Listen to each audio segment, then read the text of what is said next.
Ever since his release, Sylas has seen a number of viable builds, ability maxes, and rune setups, and the number continues to grow as a new Korean strategy has started to emerge over the past week or so that pros like Doinby, Faker, and Bjergsen, along with many more pros, have been spamming in solo queue recently. GOP is a rush item with a Q max and fleet footwork as the keystone rune is the new best setup on the champion, and in today's video, we'll be breaking down why this is and the complete setup that you should be looking to run now on the champion.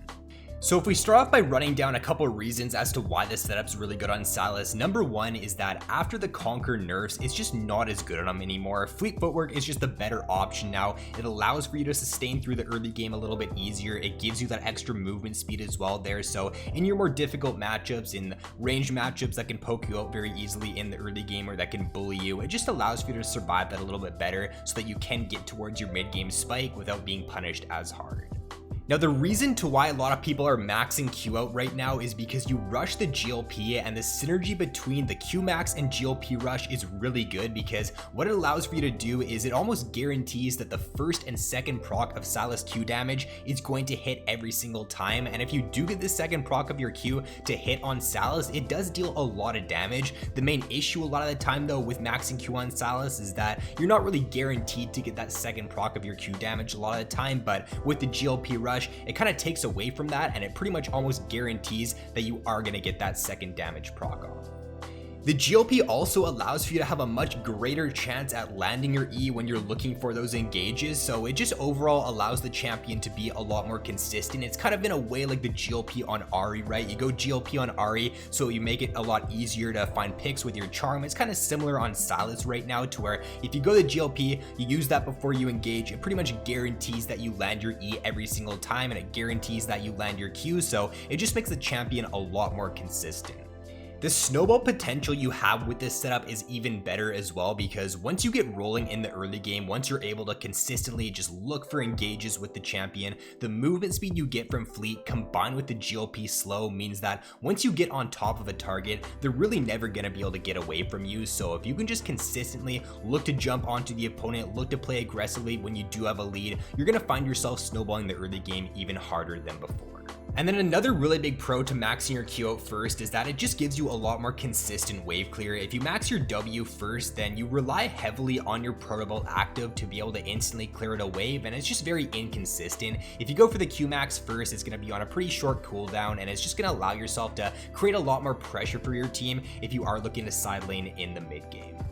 So if we now move on to taking a look at the full setup you should be running on the champion, for starting items, it's either going to be Corrupting Potion or Doran's Ring depending on your matchup. So if you're in a more difficult early game matchup to where you're going to get poked out a lot and you need that sustain, then just run the Corrupting Potion. If you're in a more easier matchup though, if you think you have some kill threat early on in the laning phase, then you can take the Doran's Ring. For boots, the Sork boots are going to be best for most games. If the enemy team is very heavy AP though, or very heavy AD, you can look to go for either Mercs or Tabis. And then for your core build, it's going to be that GLP into Zhonya's every single game. Those are the two core items with this build on Sylas. And then for your third item, it's usually going to be Liandry's. That does tend to perform best on him right now. You can go towards a Morello though if the enemy team does have a lot of healing. You can go for a Rabadon's if you just want insane one-shot potential. Lichbane also does perform very well as a third item on him. So there are a lot of different options, but the most consistent one on him right now is that Liandry's. And then for the full rune page, there's going to be Fleet Footwork as your keystone rune. You want to take Presence of Mind there as one of your secondary runes. Really important on Sylas because you do tend to run into mana issues a lot of the time on the champion. So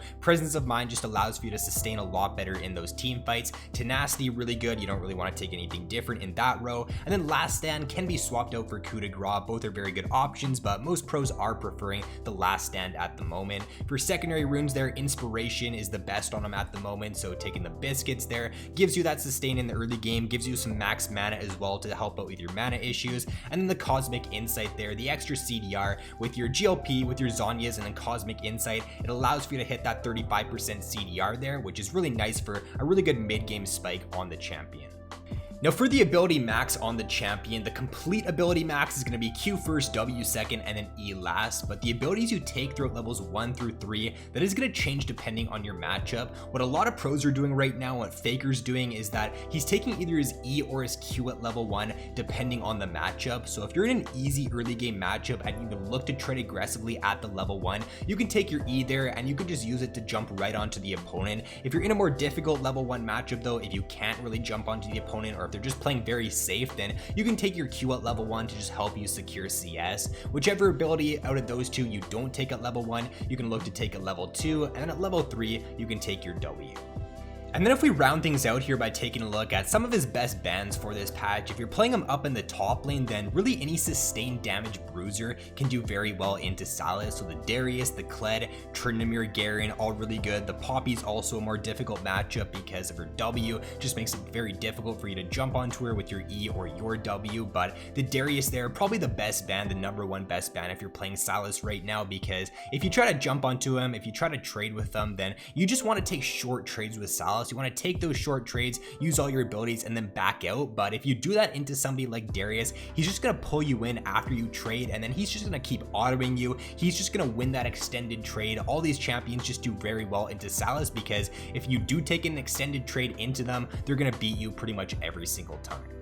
And then if you do play him in the mid lane, which I would say is his slightly better role at the moment, a couple good bans to consider would be the Kassadin. He just does very well into most AP mid lane champions at the moment, scales extremely well into the mid to late game, gonna outscale Sylas super easily, so I would definitely consider Kassadin as one of your bans. Cassiopeia, pretty annoying to deal with because she does deal a lot of that consistent damage, so you want to take those short trades as Sylas throughout the early game, and Cassiopeia can just look to win out by taking extended trades in the matchup. The Galio there, just a really disgusting champion to play against at the moment, especially for Sylas, because you want to dive in with Sylas, you want to get onto the back line or just dive into the middle of a fight, and with the Galio taunt there, with the Galio ultimate, it kind of just makes it impossible for you to do that. The Zoe matchup there can be more so annoying than anything else, especially at the level 6, like you don't really have an ultimate to steal. Zoe ultimate is pretty useless for the most part, it doesn't really give you a nice spike at level 6, so it is a good ban to consider. And then for the Katarina pick there, she does have the Grievous Wounds built into her kit with her ultimate, which cuts down a lot of your healing. She also does have really good mobility, which makes it difficult to hit your E and your Q, so that's also another pretty good ban to consider.